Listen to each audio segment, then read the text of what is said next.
জন্য, আল্লাহকে খুশি করার জন্য, বিশ্ব নবীর হাদিস শোনার জন্য, ধর্মীয় জালসায়, মাদ্রাসার জালসায় আল্লাহ আমাদের আসার সুযোগ করে দিয়েছেন। এই জন্য শুকরিয়া আলহামদুলিল্লাহ, সুম্মা আলহামদুলিল্লাহ। তারপরে পরে বিশ্ব নেতা মা আমিনার কলেজার টুকরা, ইহ জগতের বাদশাহ, সেই জামানার নবী, নবীদের নবী, শ্রেষ্ঠ নবী, বদরুদ্দোজা তাহা ইয়াসিন মুহাম্মাদুর রাসূলুল্লাহ সাল্লাল্লাহু আলাইহি ওয়াসাল্লামের উপরে অগণিত দরুদ ও শান্তি ধারা ও দোয়া বর্ষিত হোক, আল্লাহুম্মা আমিন। সম্মানিত আমার মা বোনেরা, আল্লাহ তাআলা আপনাদের ভালো করুক, আল্লাহ তাআলা আপনাদের সুখী রাখুক। তবে আমি আপনাদেরকে বলি, পিছনে জায়গা সেখানে হচ্ছে না, আপনারা সামনেটা ফাঁকা রেখেছেন। পিছনে জায়গা হচ্ছে না, সামনে ফাঁকা, এটা হয় না। সেই জন্য মা বোনেরা, আপনারা সামনে জায়গাগুলো পূরণ করুন। এমন কোনো রোদের গতি নেই যে না আপনাদের অসুবিধা হবে। আপনারা সামনের দিকে চলে আসুন, আল্লাহ ভালো করবে। আমার মা বোনেরা, বক্তার বক্তৃতা শুনতে গেলে পরে কান লাগিয়ে শুনতে হয়। এর মধ্যে যদি গল্প গুজব করেন তাহলে পরে এই গল্প গুজবের মাধ্যমে নসিহতের আসল জিনিসটা ছুটে যাবে, ভালো লাগবে না। এই জন্য তো আপনাদেরকে বলি, আপনারা মনোযোগ সহকারে শুনবেন। আমি মাওলানা জহুরুল, আমি আপনাদের কাছে এসেছি দুটো কথা বলবো, আপনাদের কাছ থেকে দোয়া নেব, আপনাদের জন্য দোয়া করব। মাদ্রাসার জন্য আপনারা এসেছেন, প্রাণ প্রিয় মাদ্রাসা আপনাদের, যে মাদ্রাসায় ছোট ছোট ছেলেরা পড়াশোনা করে। এই মাদ্রাসার প্রতি আপনাদের মহাব্বত, ভালোবাসা, এই ভালোবাসার কারণে আপনারা সমস্ত কর্ম ছেড়ে এই জায়গায় চলে এসেছেন। আল্লাহ তাআলা শুকরিয়া, আল্লাহ তাআলা আমাদেরকে বসার সুযোগ করে দিয়েছেন, এই জন্য শুকরিয়ার্থে আলহামদুলিল্লাহ। তারপরে এই এলাকার বা বিদেশি মেহমানানে কেরাম, যোগ্যতম এই সভার সভাপতি সাহেব, ছোট ছোট স্নেহের কচি বাচ্চা, পর্দানাসিনা মা, আমার খালা, ফুপু, সকলকে আমার আন্তরিক মুবারকবাদ, সালাম জানিয়ে শুরু করি আল্লাহর কালাম। আল্লাহ জাল্লে শানুহু কোরআনুল কারিমে ঘোষণা দিয়েছেন, দুনিয়ার মানুষ, আমি তোমাদের জন্য পানি বর্ষণ করি, আমি তোমাদের জন্য পানি দিয়ে খাদ্য উৎপন্ন করি, জমিনটাকে আমি সুন্দর করে তরুতাজা করে দিই পানি দিয়ে, সেই পৃথিবীর পানি আমরা পান করি। এই আল্লাহর দেওয়া পানি যদি আমরা পান না করতাম, আমরা হয়তো কেউ বাঁচতাম না। আল্লাহ শুকরিয়া যে আল্লাহ তাআলা আমাদেরকে দিয়েছেন, যেটা পানি বেশি প্রয়োজন, সেই পানি আল্লাহ তাআলা আমাদেরকে এত দিয়েছেন, যেটা মাটির নিচে আল্লাহ রেখে দিয়েছেন, কিয়ামত পর্যন্ত পানি ফুরিয়ে যায় না। এইভাবে চলছি, আল্লাহর শুকরিয়া। তাই আমার মা বোনদেরকে বলবো, দুনিয়াতে এমন ছিলেন যিনারা ইতিহাস তৈরি করে গেছেন। পৃথিবীতে আমরা দেখি, ইতিহাসের পাতায় আমরা দেখি, মায়েদের দোয়ার কারণে 3 জন নবী হয়েছিলেন। 3 জন নবী তিনারা হয়েছিলেন। তিনারা কারা? তাদের ঘটনাগুলো আপনাদের সম্মুখে আমি তুলে ধরব। ওগো দুনিয়ার আমার মা বোনেরা, মায়েদের দোয়া সুপার পাওয়ার, জমিন থেকে তারা দোয়া করবে, আল্লাহ তাআলা আসমানে আপনাদের দোয়াগুলো কবুল করে নেবেন। আপনারা হয়তো মনে করেছেন আমরা মহিলা অবলা, আমরা কিছুই জানি না, আমাদের কিছুই মনে হয় সম্মান নাই। শোনেন ও আমার মা জননীরা, দুনিয়াতে মাটির উপরে যে সমস্ত মহিলারা দোয়া করেছিলেন, আল্লাহ সেকেন্ডের মধ্যে দোয়া কবুল করেছিলেন, তারা কারা? 1 নম্বর হলো ইব্রাহিমের মা, ইব্রাহিম আলাইহিস সালামের মা গর্তের ভিতরে নিজের সন্তানকে রেখে দোয়া করেছিল, আল্লাহ আমার সন্তানকে তুমি হেফাজত করো। আল্লাহ তাআলা এমন হেফাজত করলেন, সারা পৃথিবীর মাটিতে শ্রেষ্ঠ নবী যে নবীজি, কিয়ামতের মাঠে অন্য নবীরা তারা বলবে ইয়া নফসি ইয়া নফসি, আমার নবী বলবেন ইয়া উম্মতি ইয়া উম্মতি। যে বংশ থেকে আমার নবী এসেছেন, সেই বংশের সর্বপ্রথম বংশ হলো ইব্রাহিম খলিল। ইব্রাহিম খলিলুল্লাহ তার মা জননী গর্তের ভিতরে লুকিয়ে রাখত। নমরুদ মেরে দেবে, নমরুদ অত্যাচার করবে। সেই জন্য সেই সময় মা জননী গর্তের ভিতরে দুধ পান করিয়ে আসতো আর দোয়া করতো, আল্লাহ আমার সন্তানকে হেফাজত করো, আল্লাহ আমার সন্তানকে বাঁচিয়ে রাখো আল্লাহ। আল্লাহ এমন মায়ের দোয়া কবুল করলেন, কিয়ামতের দিন জান্নাতে যাওয়া পর্যন্ত জারিয়া তৈরি হয়ে গেল। ও আমার মা জননীরা, দুনিয়াতে আপনাদের কত সুপার পাওয়ার একটা একটা করে আপনাদের শোনাবো। ইব্রাহিম আলাইহিস সালাম তিনি একদিন মাকে জিজ্ঞেস করলেন, মা আমাকে গর্তের ভিতরে রেখেছো, মা এই পৃথিবীটা চালায় কে, দেশটা চালায় কে? আব্বাকে বলেছে, আব্বা এই দেশ চালায় কে, মালিককে, রবকে। পিতা বলে দিয়েছিল, বেটা আমাদের রবকে আমি দেখাবো, তবে সব সময় দেখতে পাবে না আমাদের রবকে। ইব্রাহিম আলাইহিস সালাম আস্তে আস্তে বড় হতে শুরু করলেন মায়ের দোয়া, বাপের দোয়ার কারণে।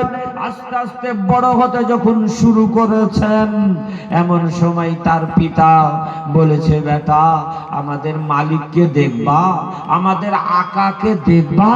বলে হ্যাঁ দেখবো।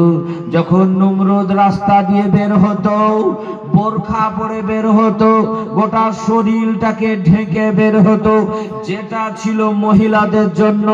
কিন্তু বাদশাহ তার উদ্দেশ্য হলো যেন আমার বডি কেউ দেখতে না পায়। এত কুৎসিত, এত কুৎসিত তার বডির গঠন, গোটা বডিতে লোম ছিল এবং তার চেহারা ভয়ানক ছিল। যদি তার চেহারা ছোট বাচ্চারা দেখতো, ভয়ে চিৎকার মেরে পালিয়ে যেত। সেই নমরুদ বাদশাহ যখন বের হতো, গোটা শরীরটাকে ঢেকে বোরখা পরিধান করে বের হতো। ইব্রাহিম খলিলকে তার পিতা বলেছে, বেটা আমাদের রব, আমাদের প্রভু, আমাদের আকা, আমাদের মালিক, আমাদের বাদশাহ আজকে বের হবে, চলো তোমাকে দেখাবো। আল্লাহ আল্লাহ আল্লাহ। রাস্তা দিয়ে যখন নমরুদ বের হলো, আজর কুমার বলল, বেটা চলো একবার দেখিয়ে দিই আমাদের মালিককে। রাস্তা দিয়ে বের হয়ে যায়। ইব্রাহিম আলাইহিস সালাম তিনি বললেন, পিতা এ রব, এ মালিক আমার পছন্দ হয় না। বলে কেন বেটা, কিসের জন্য? বলে আব্বু যে বাদশাহ হবে, যে রব হবে, সে আবার গোটা শরীর কেন ঢেকে রাখবে? এই ঢাকা ঢুকে আমি বাদশাহ পছন্দ করি না। কত বড় জ্ঞানী দেখেন মায়ের দোয়া। ছোট্ট বাচ্চা বলল, পিতা আমি ওই রবকে আমি পছন্দ করি না, যে রব নিজে ঢেকে বের হয় আমি ওই রবকে মানি না। বাপ বুঝতে পেরে নিয়েছেন আমার সন্তান ছোট খাটো নয়। মায়ের দোয়ার কারণে ইব্রাহিম আলাইহিস সালাম বড় হতে শুরু করলেন। বড় হয়ে যায়, দেশের মধ্যে বাদশাহ রাজত্ব চলে। সময় সময় মেলা বসে যায়, সময় সময় গান বাজনা হয়, সময় সময় রমণীদেরকে নিয়ে, তাদেরকে নিয়ে ডান্স করতে শুরু করে দেয়। এক কথা, ইসলামের বাইরে যে কাজগুলো চলছে আমাদের দেশে, ওই রকম ভাবে চলতো।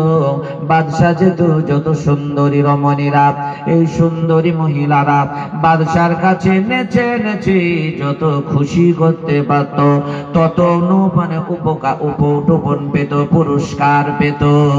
কোন জামানায় ছিলেন শোনেন মায়েরা, এই সেই মহিলাদের কোনো সম্মান ছিল না, কোনো ইজ্জত ছিল না। বাদশাহ যাকে দরকার তাকে নিয়ে চলে যেত, কেউ বলতে পারত না, কেউ বিচার করতে পারত না। এমন অবস্থা শুরু হয়ে গেল, বাদশাহ শেষ মাথায় যেন পৌঁছে গেছে। আল্লাহর কি মহিমা! ইব্রাহিম আলাইহিস সালাম বড় হতে শুরু করলেন। মায়ের দোয়ার কারণে কত দূর পৌঁছে যায় শুনতে থাকুন আমার মা বোনেরা। ইব্রাহিম আলাইহিস সালাম তিনি বড় হতে শুরু করেছেন। একদিনকার ঘটনা ঘটিল, ওয়াকাজ নামক একটি মেলা বসতো। সেই সময় মেলা, ওই মেলার ভিতরে মানে যত অশ্লীল কাজ সেইগুলো চলতো দেশের ভিতরে।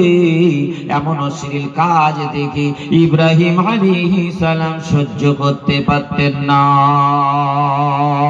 গ্রামের মানুষেরা সকলেরা মেলার ভিতরে চলে গেছে, ওই সম্মিলনে তারা চলে গেছে।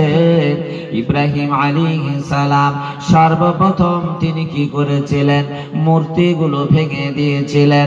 একটি মূর্তির হাতখানা ভেঙে দিলেন, দেওয়ার পরে যে কুড়াল দিয়ে ভেঙেছিলেন, যে অস্ত্র দিয়ে ভেঙেছিলেন, সেটা গলার ভিতরে লটকে দিয়ে চলে আসলেন। দেশের মানুষেরা বলল, হায় হায় হায় হায়, আমাদের সেই দেব দেবীকে কে ভাঙলো, আমাদের সুন্দর তৈরিকৃত রবকে কে ভাঙলো। দেশের মানুষেরা তারা ইব্রাহিমকে জিজ্ঞেস করলো, ইব্রাহিম তো মেলার ভিতরে যায় রে, মনে হয় এই করেছে। ইব্রাহিম আলাইহিস সালামকে দেশের মানুষেরা বলল, ও ইব্রাহিম, বলো বলো, আমাদের মূর্তি কে ভেঙেছে, আমাদের পুতুল কে ভেঙেছে?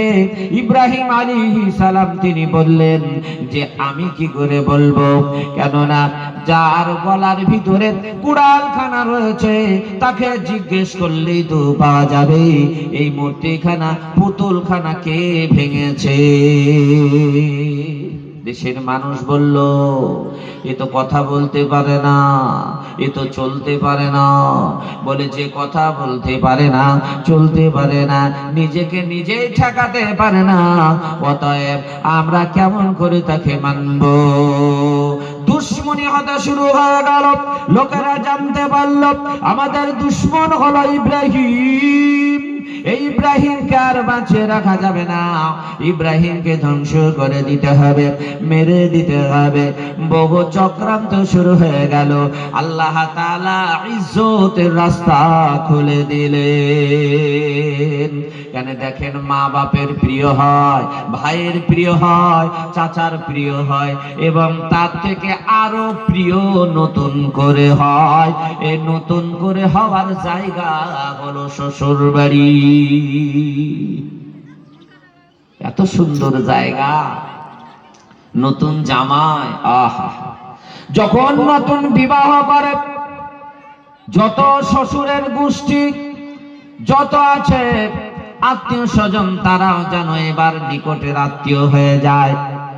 আল্লাহ তাআলা ইব্রাহিম আলাইহিস সালামকে দুই গোষ্ঠীর মধ্যে সুন্দর করে মেহমান বানিয়ে দেবেন। এজন্য দেখেন ইব্রাহিম আলাইহিস সালাম তিনি কি করলেন, তিনি জানতে পারলেন না। পিতা বলে দিয়েছে, ওরে আমার সন্তান, তুই ব্যবসা বাণিজ্য শিখ, ব্যবসা বাণিজ্য করবি, ব্যবসা বাণিজ্যের মাধ্যমে জীবন যাপন চলবে। ইব্রাহিম আস্তে আস্তে বড় হতে শুরু করেছেন। আজুর কুমার তার কাজ ছিল পুতুল তৈরি করা আর বাজারে বিক্রয় করা। এমন একটি ছোট্ট ঘরের মধ্যে জন্ম ইব্রাহিম আলাইহিস সালামের। এই ছোট্টখানি ঘরের ভিতরে যখন আস্তে আস্তে বড় হতে শুরু করেছেন, পিতা বলেছে ব্যবসা করো। আর ইব্রাহিম নবী ব্যবসা কেমন করে করবেন? তিনি তো হবেন পয়গম্বর নবী। আল্লাহ আল্লাহ, নবী হবেন ইব্রাহিম আলাইহিস সালাম। এবার নতুন দেখেন মেহমান হবে, নতুন বিবাহ হবে, কেউ টের পাবে না, কেউ জানতে পারবে না। দেশের মধ্যে হই হই শব্দ শোনা গেল। দেশের মধ্যে কে যেন ঘোষণা দিল, ওগো দেশের যুবকেরা, ওগো দেশের নওজওয়ানেরা, তোমরা কোথায় আছো? আজকে সুন্দরীর বিয়ে হবে। ওই সুন্দরী যাকে মালা পরিয়ে দেবে, যাকে পছন্দ করবে, যাকে বিয়ে করার অনুমতি দেবে, তার সঙ্গে ওই সুন্দরী রমণীর বিয়ে হবে। সুন্দরীটাকে, ওই সুন্দরীর নাম হলো সারা। ও আমার মায়েরা, মেয়েদের জন্য আমি শোনাচ্ছি মায়েদের দোয়ার কারণে তিনজন নবীর কথা আপনাদের সামনে তুলে ধরবো। 1 নম্বর চলছে, 1 নম্বর থেকে 3 নম্বর চলে যাবে। ও দুনিয়ার আমার মা বোনেরা, আল্লাহ তাআলা এমন একজন সুন্দরী, সেই সুন্দরীর সঙ্গে বিয়ের ব্যবস্থা করবেন। মা জানতে পারলো না, আব্বা জানতে পারলো না, পাড়ার লোকেরা জানতে পারলো না, বড় লোকের ছেলেরা জানতে পারলো না, কেউ টের টের পেল না, আল্লাহ তাআলা লিখে দিয়েছেন তার ভাগ্যে সুন্দরী সারার সঙ্গে বিয়ে হবে। দেশের সুন্দর যুবকেরা তারা দলে দলে চলে যায় সারার বাড়ি বিয়ে করাবে সুন্দরীকে বিয়ে করার জন্য। বড় লোকের ছেলেরা লাইন ধরেছে, উজিরের ছেলেরা লাইন ধরেছে, নাজিরের ছেলেরা লাইন ধরেছে, গেটম্যানের ছেলে সেও লাইন ধরেছে, গরিব অসহায় দারিদ্র সেও একবার লাইন ধরেছে। জানি না যদি ওই সারা পছন্দ করে নেয় তাহলে পরে তার সঙ্গে আমার বিয়ে হবে। এজন্য সকলেরা লাইন ধরেছে, কাতার ধরেছে। এমন সময় একজন আগন্তুক আসলো কার কাছে? ইব্রাহিম আলাইহিস সালামের কাছে। তিনি নবী হননি, এমন একটি স্বভাব। ইব্রাহিম আলাইহিস সালামের কাছে আসার পর বলল, ও ইব্রাহিম, তুমি কি খবর জানো না? বলে কি? বলে আজকে সারার বিয়ে হবে, তুমি কি জানো না? কে চায় না যে সুন্দর স্বামী? কে চায় না গো? মা বোনেরা তো সকলেই চায় যে সুন্দর স্বামী হবে। ডানে টাকা থাকবে, বামে টাকা থাকবে, পকেটে টাকা থাকবে, বালিশের নিচে টাকা থাকবে, পটমিনে টাকা থাকবে, এ পকেটে টাকা, ও পকেটে টাকা, ও আল্লাহ টাকা টাকা টাকা, বালিশের নিচে টাকা, শুধু টাকা থাকবে, স্বামীর মুখখানার দিকে চেয়ে থাকবে। মহিলাদের এটাই তো হবে স্বাভাবিক কথা। আল্লাহ বলেন, খুলিকাল ইনসান হালুয়া, আমি মানুষকে তৈরি করেছি লোভ দিয়ে। যদি আপনারা বলেন মাওলানা জহুরুল তো আপনি বেশি করে বলছেন, আমাদের লোভ নাই। আল্লাহ তাআলা বলে দিয়েছেন মানুষকে আমি তৈরি করেছি লোভ দিয়ে। লোভ থাকবে। যারা বলে আমার লোভ নাই সে পাগল, সে পাগলিনী।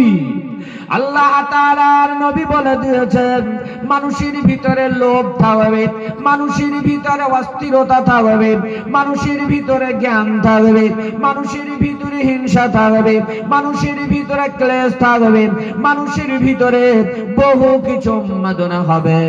আল্লাহ তাআলার নবী জানিয়ে দিয়েছেন প্রত্যেক মানুষের ভিতরে লোভ রয়েছে।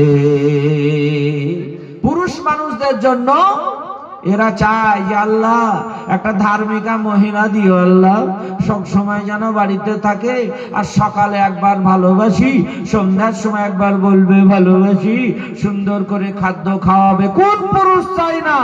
সব পুরুষ কিন্তু এটা চায়। আর মহিলারা কি চায়? মহিলারা চায় আল্লাহ এমন স্বামী মিলাইয়া দিও সে যেন মদ পান না করে।